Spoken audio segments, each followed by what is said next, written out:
struggle with the thing that you naturally.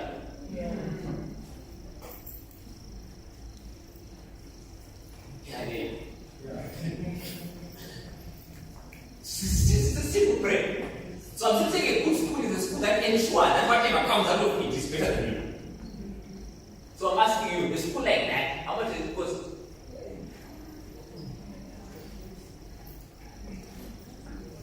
I see the other time that I remember talking to my daughter and I was saying, what was I saying?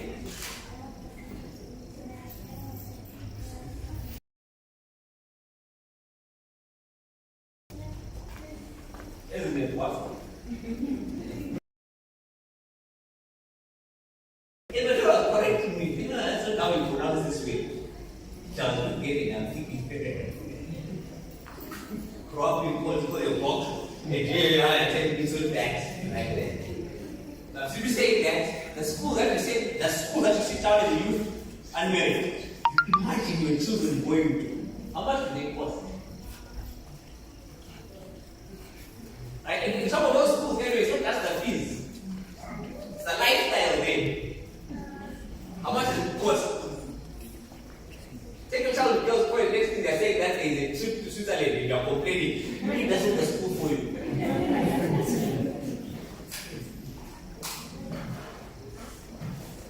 Right, so my boy, I'm not here to make anyone feel bad about their financial situation. I'm simply saying to you, children are what? Are expensive in real terms. So before you have one, calculate that. Suppose you can't go and have a child without us involved. The next thing you are now hearing a ticket, right? Because you are my friend, I have no choice. This is now my problem too. Right? I'm now running a but think that I'm judging you two ways to decide. So I'm simply saying to you, what do you give? Having children, there is no blessing that Bible says you are supposed to be bad. So before you become one, calculate what? Because I've spoken about the monetary cost I'm done. So when I move over, I talk about the moral cost of having children. The Bible says that you need to have what you are offspring. Are you good? So look, there is no, okay, Jesus told the Pharisees, when you say the Pharisees, how dare you abuse my own language? How dare you guys proselytize people? Doesn't make sense. You create worse activities than yourself. I'm using the same principle with children. Are you a God? Look at you, you know you're correct. As crooked as you are, can Zimbabwe afford another you? Can the SDA church afford another what? Another you. Then come to an honest answer here. I am not worthy to be what? To be a father. Okay, let's scratch that. Time effect. Time cost. Look at how busy you are. Right? In that busy schedule of yours, can you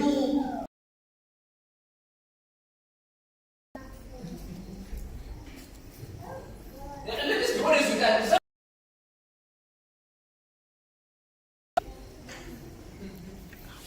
You sit down with someone, you are hearing their plans for their lives. And you are thinking, okay, you are saying, after this, you want to go to Germany, after this, you want to do this, you want to do masters, this, PhD, this, then you want to get married. You want to be married. How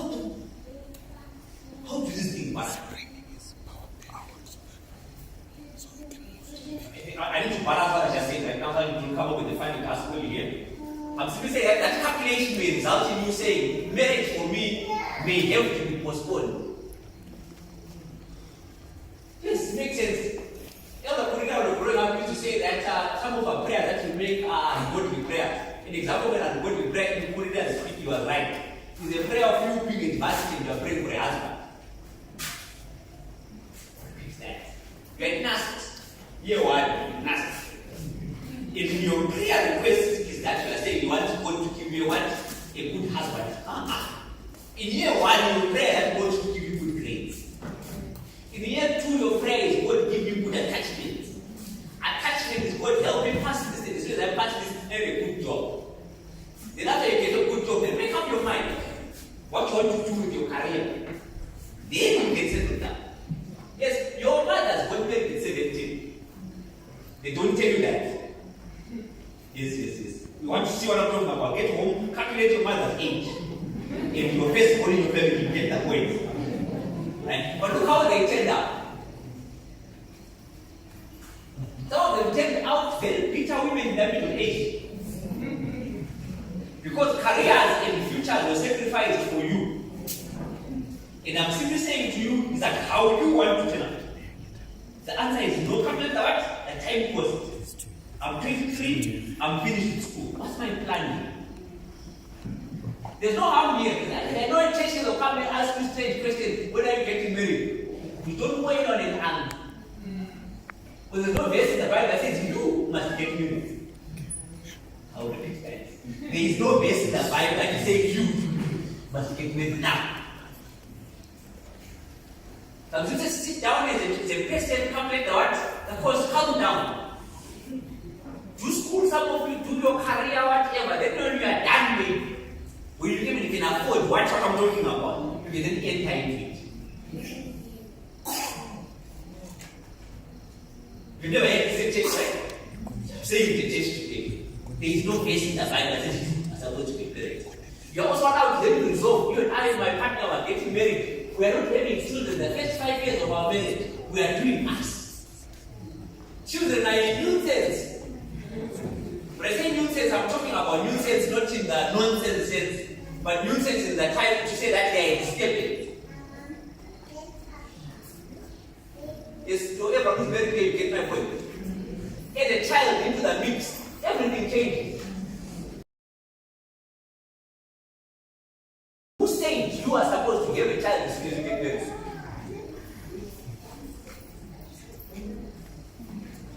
In fact, some of our marriages crumble. Let me tell you what.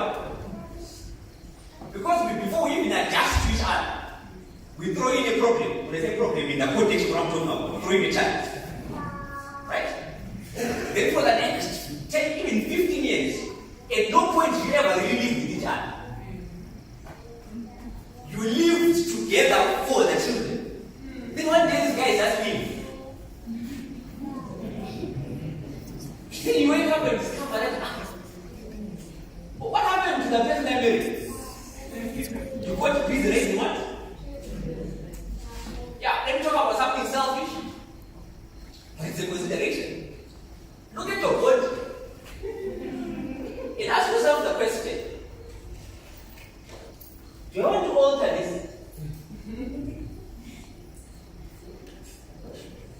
And come up with a helpful answer. How would you do that? Right? Some of you genetically, when you have one child, you change. I don't like my wife. If you want children, she just looks the way she was.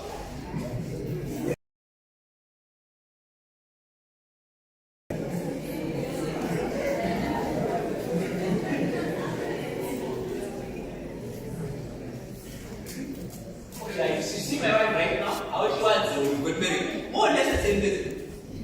Thank God for that. Some of you, after you have one child, look like your man. It makes sense you're now someone's mother too, right? Right. The question is, do you want to forget that cost and evade? Are we together? Right? And many other things that come with that. Come with what? The cost. Any questions or comments so far? Oh, okay. I'll move on. Second part of the lesson now, we're done with the first part. First part is to say, calculate the what? The cost. Some of you, this lesson is coming late. Suck it up. Suck it what? Suck it up. You make this choice. If your situation is like Mary's, where you are busy being a virgin, then Gabriel appears before you and says, you shall have a son. What's the problem? No appeal. But none of you are married. You make what? A choice. So, suck it up. What does the text say? Now let's move on.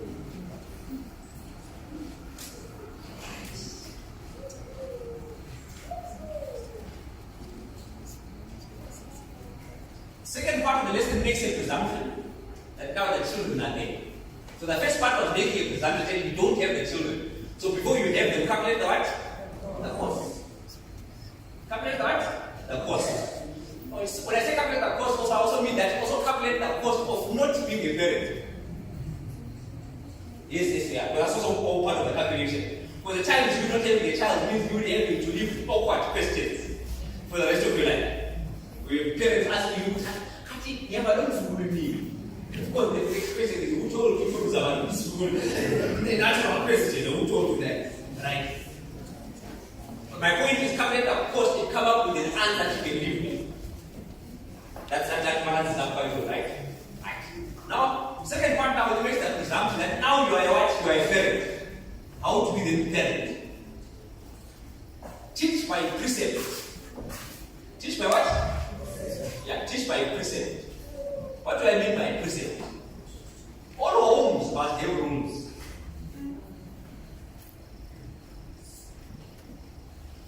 The manner of that rule may change from place to place.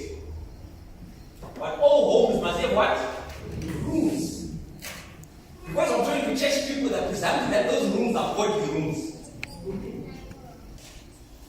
But all homes must have what? Rooms. I remember growing up in Lobegula, close to 60, there's a house in Lobegula, across 60 is the river side, the Lobegula side. This house, it don't have fence. Okay, no fence, no hole, but it was a gate.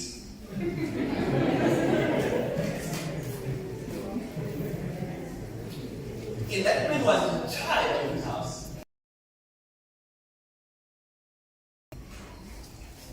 How to get away gates? Just on that bit, yes, there's no fence here, no border, whatever there's a gate.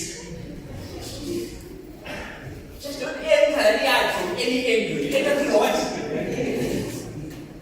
And the idea that gate was locked. It was 6. That gate was what? And the children went home and ensure that they took the home before the gate was what? I assume the fence was the imaginary rule. There was a fictional fence around there. Right? The house was bordered by what? Roots. And I'm simply saying in your home, no matter how modern you think you are, you have what? Yeah, I know some people is secure. I'm interacting with white people well. You learn one thing about white people. White people are people with systems. There's a core of those systems. Which of us, we actually inherit our whiteness from the British. The British are very well known for using rules. I'll give you an example. Some of you have children, White Stone Petra. Right. Those are 2 white schools in Palma, 3 white schools in Bula. Right. What that you notice about those schools? By the time you get one, I'm going to look at so you get my point. Go to our private school right now, in Lobegula.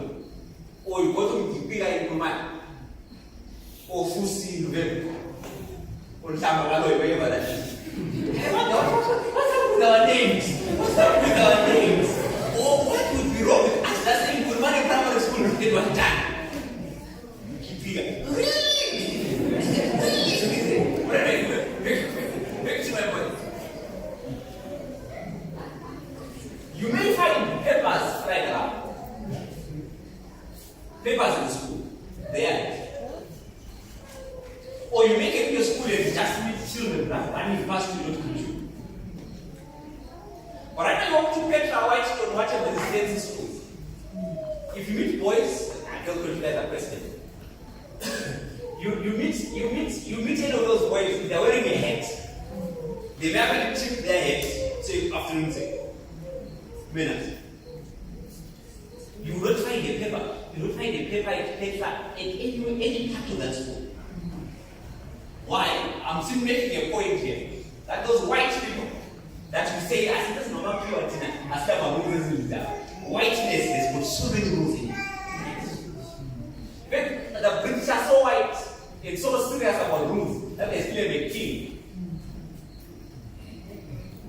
But when you think you are now like them, you don't want them to rule out by you. To the extent even in your own home, there are no rules. Back to my point. Have what? Rules. Teach by what? Christians. Let's see what the Bible says. Those I give. Oh, no. Deuteronomy chapter 6, verses 1 to 2, then we skip verses 3 and 4, then we read 5 to 7. Listen to this. Now these are the commandments and statutes and the judgments which the Lord your God commanded to teach you, that ye might do them incidentally that ye go to possess it. That thou mightest fear the Lord thy God, to keep all the statutes and his commandments, which I command thee, thou and thy son, and thy son's son, all the days of thy life, and that thy days may 5 to 7. And thou shalt love the Lord thy God with all thy heart, and with all thy soul, and with all thy might. And these words which I command thee this day shall be in thine heart, and thou shalt teach them diligently unto your children, and shalt talk of them when thou sittest in thine house, and when thou walkest by the way, and when thou liest down, and when thou liest up. Right. This is emphasizing 2 points. Diligence. Be diligent in teaching your children your rules. In the right context, the rules were about the law of God. What God had done for them and what God had said. In your context, rules will take probably a 3-4. Number 1, what the church stands for. I would get what God stands for. Then number 3, your rules. And not the Bible is not accidental. That particular teaching by precept is couched in terms of teaching, reinforcement, and repeating. Why? Because children forget. But the only way children can learn is when we tell them something, we repeat it and reinforce the same thing on a daily basis. I want to say this to my friends, and I will repeat it here, that if I'm going to stop coming to church, the higher likelihood that you will find me in my house. See, other people live here and go to another church. With me, the likelihood that if I were to leave the SDA church, you would find me in my house. Why? It was really a kind of land growing up that everyone else is wrong. I'll repeat that. It was rammed in my head that everyone else is what? Is wrong. The only guys who are right are us. So they said I've been criticizing the church at times. I can do it over the pulpit, but I can assure you after I'm done with walking, what does me? Why? Because it was rammed in my head. That's what always what? What is right? Second thing I rammed in my head growing up, and don't eat pork in this house. Don't eat what? Yeah, I remember growing up with a scale like. You told me the name. Like that girl, she was pretty. Then one day went for public speaking competitions. In the school, I was living in boys' school. In the school, at the girls' school, we were coming. I was ready to see it. And remember, when we arrived at public speaking, I was happy to see it. Then during lunch break, I walked away, I went to the loo or something, I came back from a distance. I saw him biting a pork.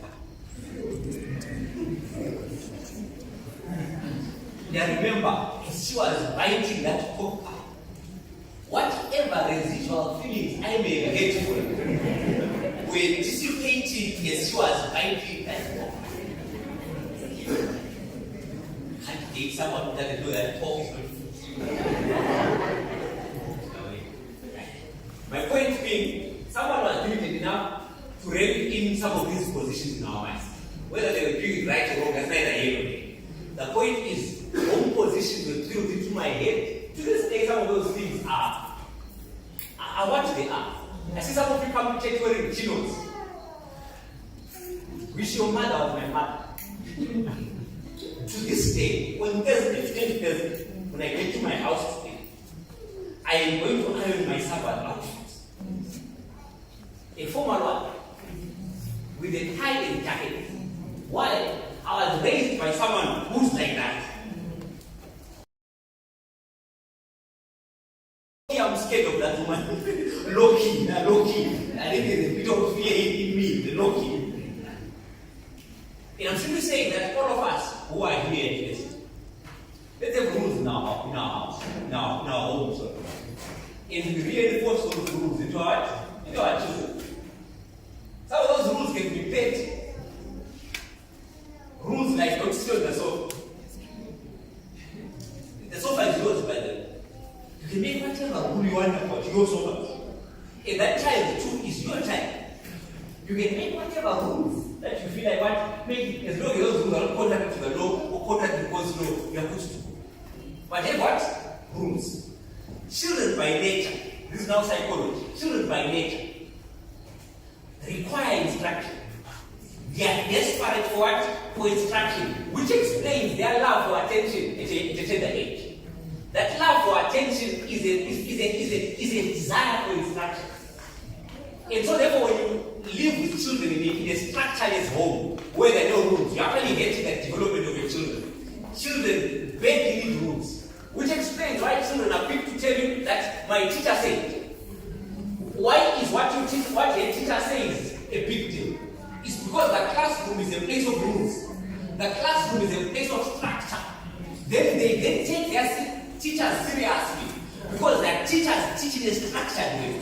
I'm simply saying you too have structure at your house. Are we together? Any questions or comments over?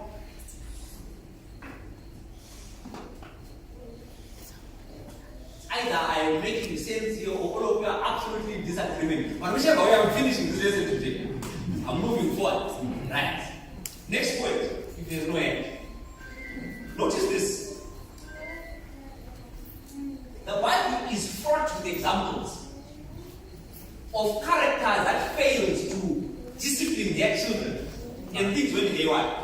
An example is Eli. Or Eli, depending where we went to school. Eli.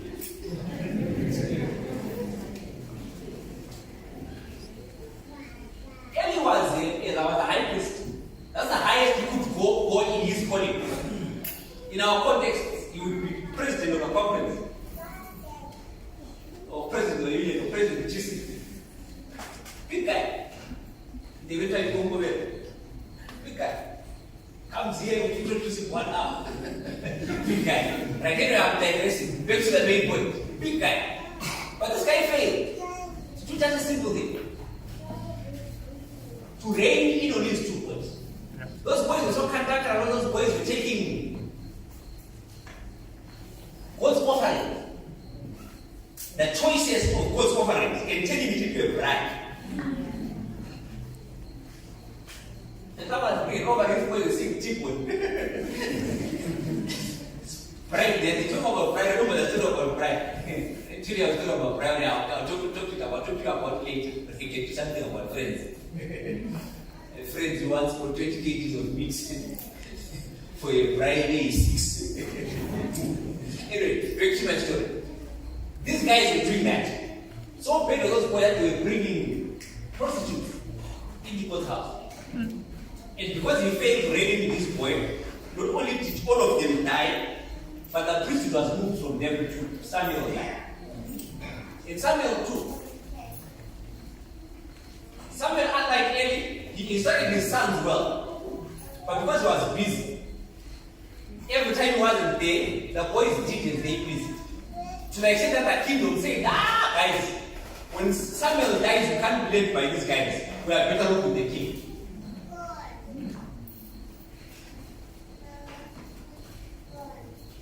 Some people say that if you fail to have structure in your home, you will hate not just a home, but even the community. An example is David, which is what I'm about to go to next.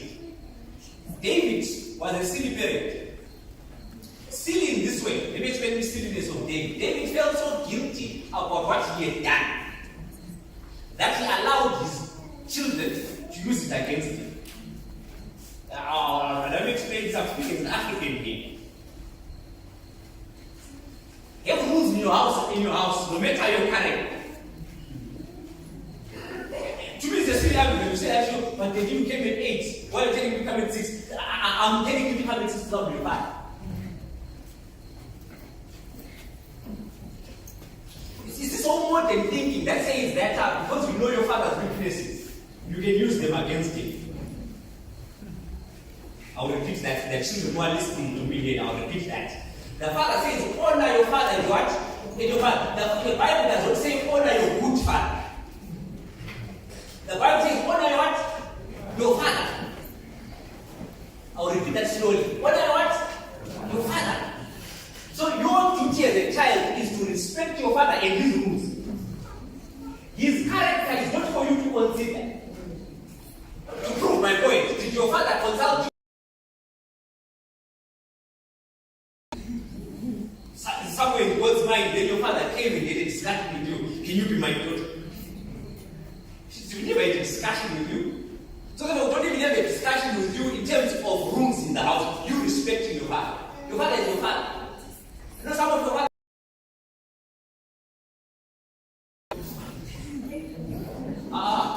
Get right. Your mother chose that kind of father. So if ever there's someone who can take it up with someone, it's your mother taking up with the partner she chose to bring you to the world. But before God, your truth is to obey your truth, is to honor your father. Let me talk about honoring your father. Honor your father means your father is a good man. When you honor him, how you honor him? 2 ways. Honor him by respecting him. Secondly, you honor him by preserving his goodness. Yeah, some of you are children of elders, and your mother died, your father's being an elder.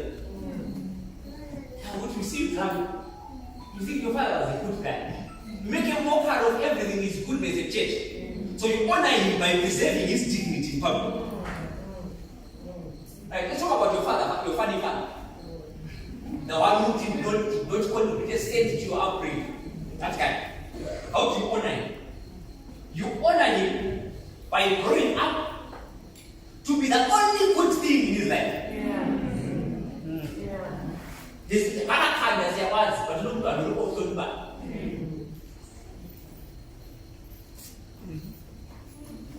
No good has ever come from taking on your father.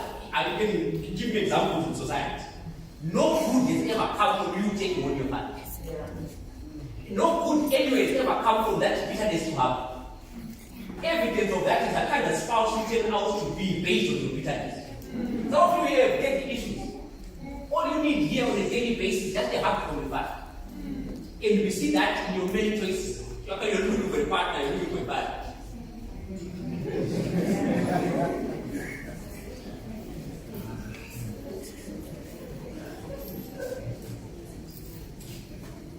Next point, teach by example.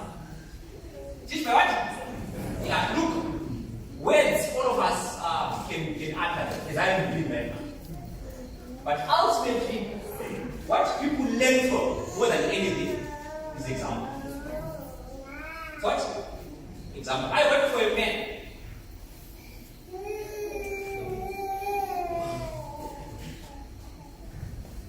Who walks the talk? Oh, I'll give you an example. This guy says to you guys, my files. His lawyer has read the files. He says to you, my files, when you open all files, you're supposed to have an attendance. Right?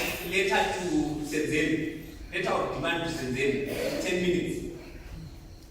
Next thing I then write, drafting summons, 1 hour. Next one, attending court, 1 hour, 30 minutes, I write 90 minutes. Right? Then he then says to at the end, I want my statement of fees. The invoice you send out to the client, whatever. Tells you that. You go to his office where he gives me his file. When you open it, it is. So therefore, you then don't do that. How do you argue against a guy? You see other bosses can say, but you're asking from me what you don't do. But how do you argue against a guy who says it's pay for a quick at 8, but it's 7:15 is there? How do you explain your lateness? Right? The same thing applies to parenting. Teach by example. This cantankerous children of ours will find it very difficult to be the rebels that they are. Because the example is there. So the guy says to you formal way to church, it's also in the suit. What's the excuse? He hasn't bought you the suit. What's the excuse? When the guy one day wakes up and says to you, or the mother wakes up to and says to you, you saw the woman love your father. What's the excuse not to treat Michelle like that? The biggest gift you can ever give our children is to be patient with their mothers and to love their mothers. Talk to fathers now. And to the mothers here, the biggest gift you can ever give to your children, particularly your girl children, is to respect your husband. Amen. I want to build on these two points. I want to start off with the issue of loving their mother. When you love your wife and you do it and your children know that, you create an environment that is easy for them to assimilate it. Or when you see you abuse your mother, their mother, and then at the same time you then tell them go to church, whatever. They lack everything together and reject everything together, even the good things.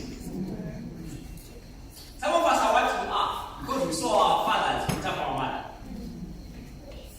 And unwittingly, oftentimes in life we gravitate towards the things we hate. We are what we are short-tempered, etc. because we are angry at what we saw our parents do to each other. Even some of you got married early is a mistake. You don't read what you entered into. You're running away from household work.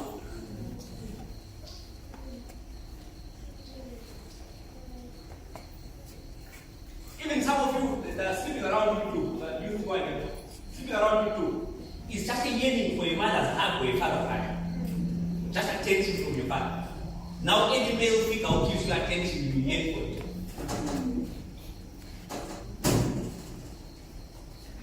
Teaching by example, make it example. Respect.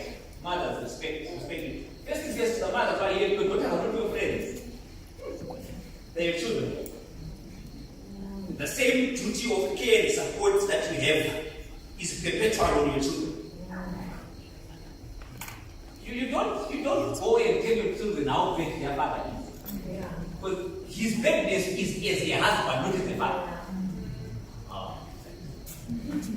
Your husband, you're angry with your husband in his capacity as your husband. And how dare you then go and take husband issues and load them on this girl and mar her perception of her father for his failure as your husband. They're not saying, suck it up. You chose that kind of guy. Who pisses you off and lives like you chose it. So suck it up.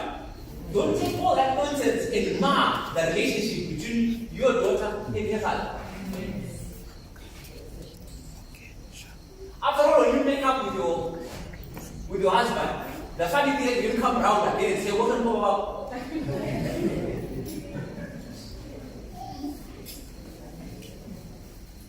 Makes sense, right?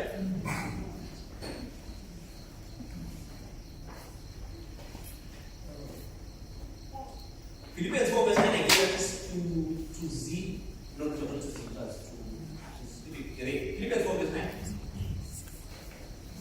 To Eno, yes, I say that to Eno.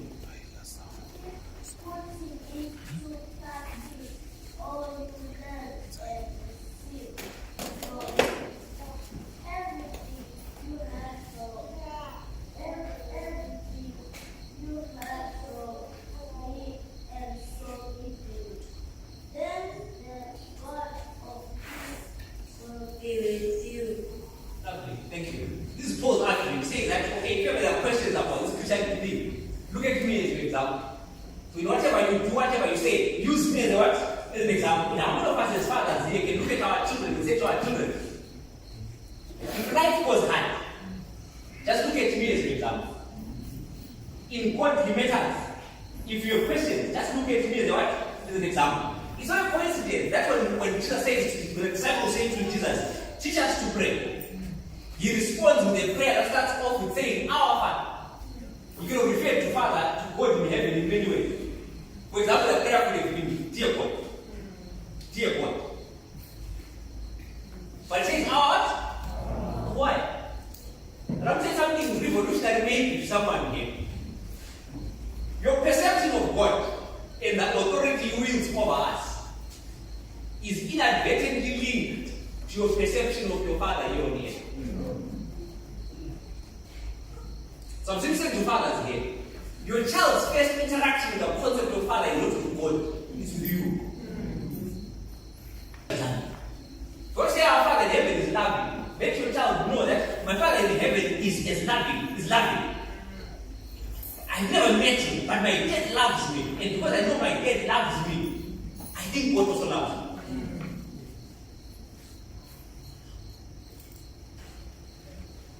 If someone will kill me to the core one day. If one day my daughter is old, my eldest daughter is 18, 20, whatever, 16, whatever, something goes wrong in her life, and I hear that she told anyone else but me. If I don't want to deal with me properly, let her have a problem, whatever the nature of the problem, and she goes to everyone else but me. I'm saying to fathers here, mothers here, position yourself as a good example in your child's life. That when they look at you, you are worth emulating, even as a couple. Let their children, every day when they get married, let their fight for their marriage be inspired by the longevity of what their parents have done with each other. Some of you are training quitters this week. Right. Due to time, I'm going to summarize the next 3 points in a few sentences, then the lesson will end. Next point is discover your child's personality. Discover what? Yeah, the presumption is this point that you spend time with your child. You can't discover what you don't know. You don't spend time with something you want to discover. So, discover your child's what? Personality. And the only way you can discover your child's personality is spending time with them. To fathers here, I'm saying this. Don't talk to fathers here. Make it a point to drag your children away from their mind. I'll repeat that. Drag your children away from their mind and have father and daughter moments, father and son moments. To mothers, here what I'm about to say here will sound sexist, but please hear me well. By nature, mothers, you are by nature emotional beings. So therefore, when it comes to stability, you cannot be trusted to be stable about anything.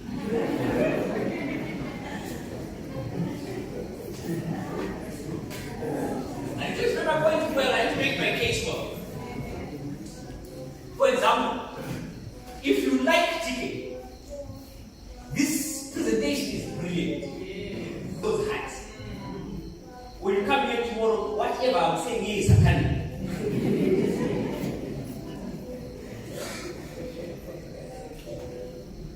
No, that's too far. Let's come closer. If right now here in Pineapple,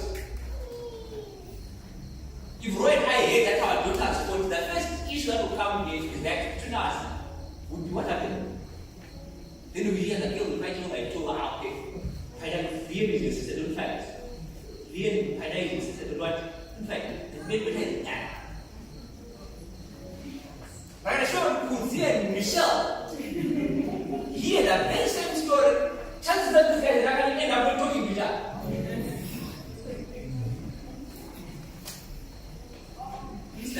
Emotional stability. Emotional stability. What created you guys that way? You have a role to play that I'm going to come to it.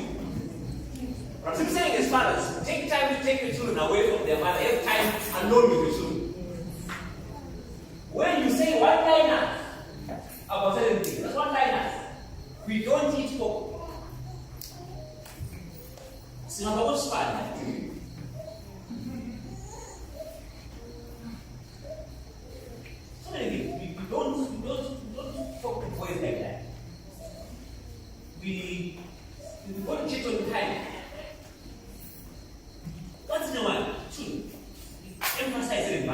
we are men. Don't try and find those girls. They take all those things serious. Mothers too. Once in a while, have time with your children. Lord wives, mother and children. Just to bond with the children. But father, I repeat, the age of the family does not by mistake. That put him a lot with a head. Why? Because there's a stability that you bring to the table that our mothers don't have. How do you see today? Didn't sound anyone, right? Then even those without who are single parents, try and ensure your children spend time with their uncles. Uncles. But not.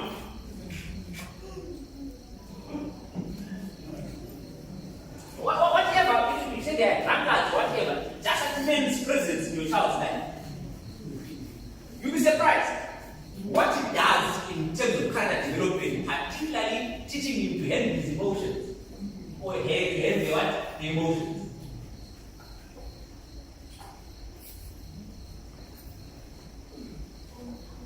And all these things are happening to build your child's what? Personality. Right? And I would say this, no two children may be born to the same father and mother. No two children are born to the same family. I'll repeat that. No two children, though born by the same parents, are born in the same family or same home. Let me explain my point. When my dad was born, it was a family of two. Father and mother in Canada. We didn't have the things that we now have today. So one point at the moment, we prepared with one couch, one funny TV. That's what we had when we grew up, when we got married. This is the family that Canada initially saw, the best they saw. By the time Chesa came along, Chesa was born into a family of two. A father, a mother, and a sister. Yes, we could say father, mother, but in terms of maturity, we already were now different than we were initially. And she was born in a reality with a sister. By the time Tanaka was born, Tanaka had two sisters. A father and a mother, who in every other function of life had grown. So I'm trying to say that you cannot use one brush to say children are all to be safe or not. Because your children, they will never born in the same reality. You know, someone said, how about twins? Don't be sleepy.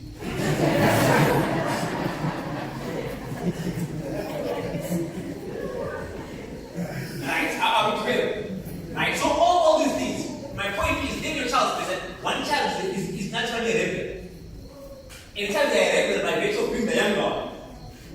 Younger children that say second daughter will always ask you why. He'll ask you, why is my dad always going to town with you right now? How come my dad is with a bigger piece of meat? It comes with the age.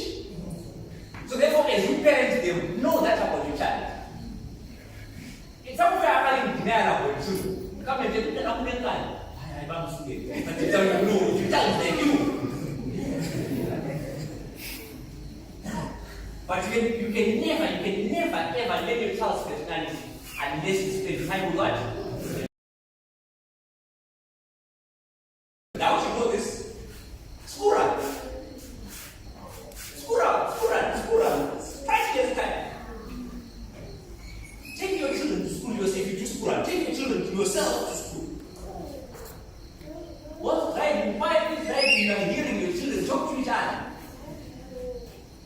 You learn. My children know that okay, no security, she's able to hold your own against the system. Just quiet.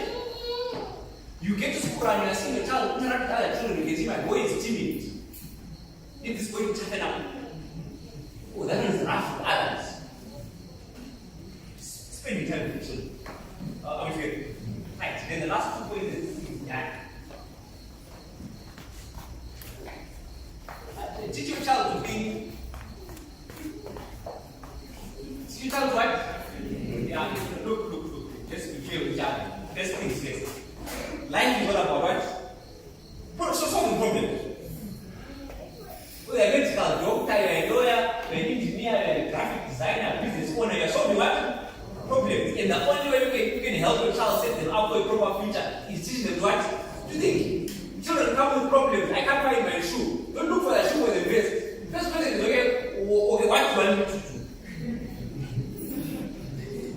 I'm asking you that question that you can think and give me a suggestion. The other way give me that I want you to look for the shoe for me. But the shoe is yours. No, but I can't find it. But the shoe is what? It's yours. What do you do about it? The child searches for the shoe, can't find the shoe, you help. But you have told your child what? To solve a problem by what? Thinking. Homework. Let them struggle for a while. Then you chip in. But you teach your child what? To think. At a particular age, these teenagers will come to you with certain problems, need pocket money, whatever. Come up with a system that makes them what? Think. There is a sister, when I say sister, don't sister as a church sister, who stays somewhere in Romney Park. I am saying Romney, I think so. Why am I saying I think so? I've seen the worship in Romney Park. And I saw something when they said the other day, definitely thinking hard. This sister has a system wherever she gives a boy his pocket money, 2 boys, pocket money. Right? But that pocket money has got deductions. You're given $10. Then they will remove it. In $1 for rent.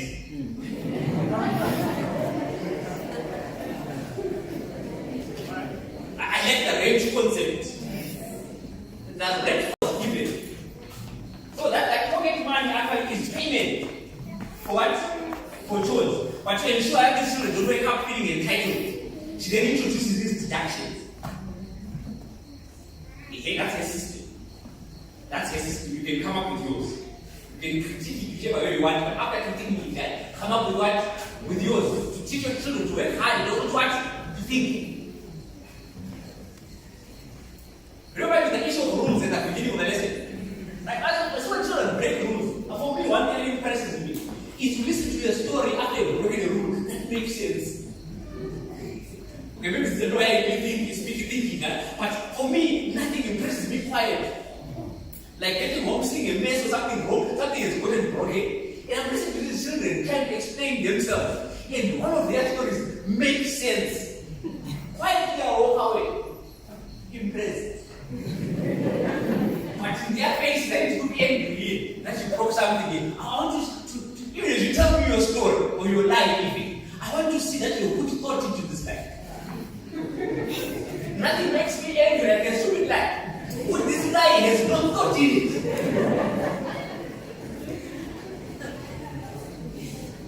Even if it didn't work, some of the cases that we listen to, they are stupid. That's how you move to a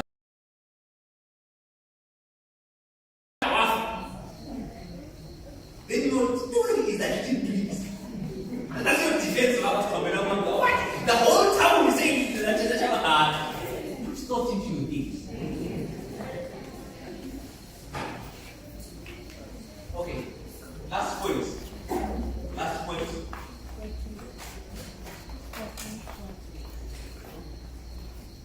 Second 2 points I'll mix them into one.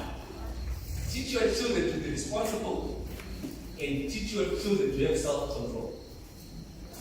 The responsible one, all the other things covered, everything I said covered. But I'll talk about self-control. Life is all about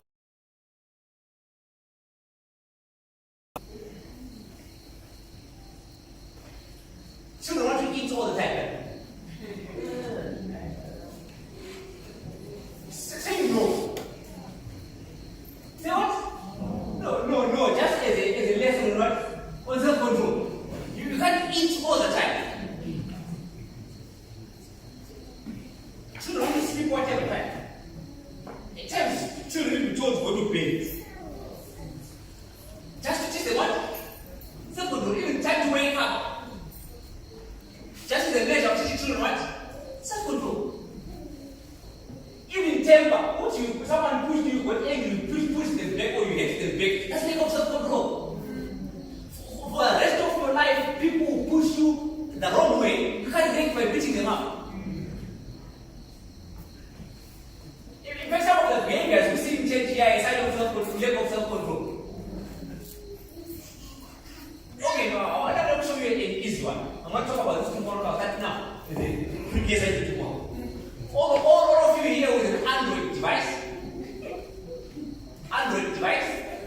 raise your hand, people see your poverty. Device. I want you to go to something called device K. Device what? K. I also have an answer, that's how I know device K. We are poor together. Device what? K. Others call it device management or whatever, but device K, device something. I want you to go look at how long you spend on certain apps today.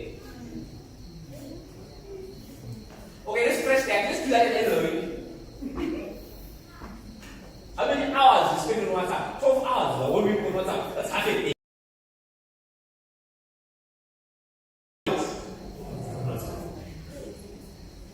How many hours you spend on screen time while driving? I mean, so it says to you 45 minutes. Now they just say 45 minutes of your life will spend you with your angels working overtime.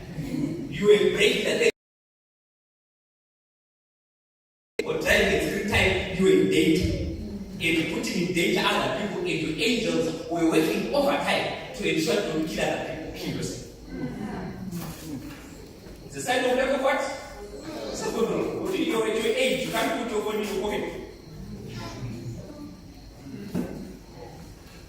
Some of you can't sleep away from your phone, you just won't sleep. Lack of what? Self-control. And I'm simply saying, teach your children what? Self-control. All these other things, when they become things like sexual whatever. Those are simply byproducts of the smaller things. Self-control with food. Self-control with the phone. Teaching your children. Bottom line, what I'm simply saying is teach your children boundaries. Children what? Boundaries. Some of you, even your adult, is a form of your failure. Boundaries. Oh, I'm married. I want that, but I'm what? Married. This is the boundary. Even public funds, some of the things here in church that we hear about, people are stealing public funds here and taking God for it. You left boundaries. Boundaries. This is not my money. This is public money. Walk away. Oh, boundaries. You should want them to control the church. But I can't control God's church, not mine. It's God's what? God's church. Boundaries. Wait, there's a lesson. Any questions or comments? Right, thank you very much. I see no end. Thank you very much. Tomorrow, we'll be talking something to do with hand with your gadgets. Hand with your what? Gadgets. Right, let's pray. And listen, and after this, we're finding out that we will pray. Our kind loving Father, thank you, Lord, for being a God who loves us and cares for us. Including in this presentation, in the end, in any way, please forgive us. And ensure that what is remembered here are the helpful points and not any other business. Ensure that when we leave here, we leave off this place as better parents to those who are already parents. Some here are struggling in any one of the facets of the thing that we've already discussed. And we come to ask for the Holy Spirit to strengthen us and enable us to be able to do that which we can't do for ourselves. Some here already are raising children who are already lost cause in a sense. That's our appeal. But Lord, we bring these children into your hands and ask you to do what you did in the potter in Jeremiah. Mold them into vessels that you can use. There are others here who are young who don't have children. There are others who are old who don't have children. May they calculate, of course, in whatever answer they come up with. May they come up with an answer that is called. Whatever happens here, what we pray for is that all of us here, we parents, one day will be able to be held accountable by you, and if you hold us to account, may you be proud of us. If we leave this place going in different directions, whatever direction we go, please keep us safe. Some are going home, some break to work, some are driving home, some are using public transport. Whichever way we go home, keep us safe. The city will crack there with the height of the day, keep us safe. On the roads tomorrow, keep us safe. Our children in school, keep them safe. Ourselves at work, keep us safe. Until we meet tomorrow, we'll Sabbath day. Jesus Christ, in my prayer. Amen.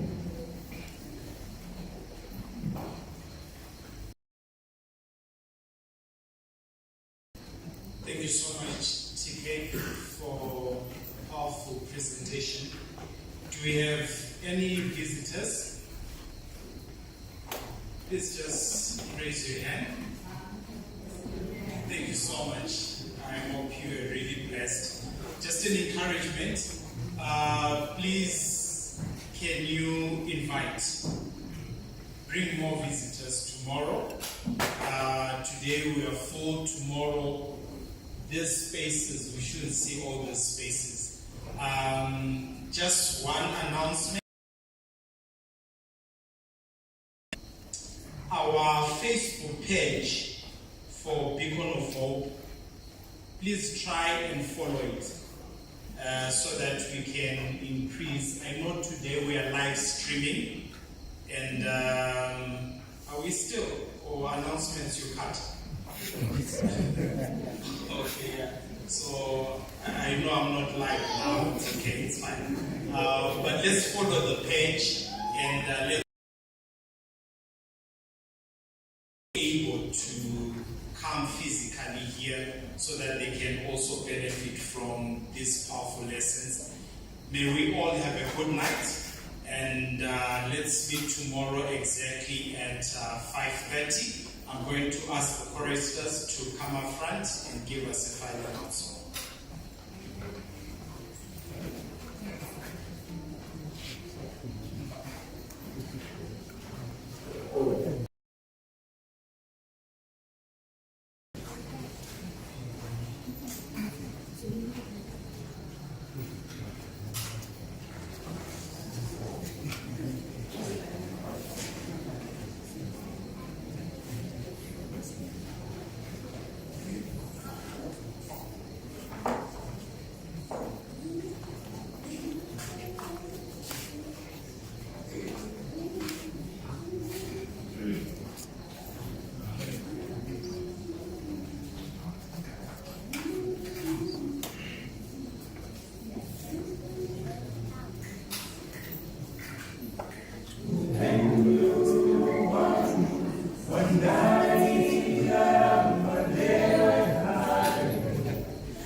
Ismail and how to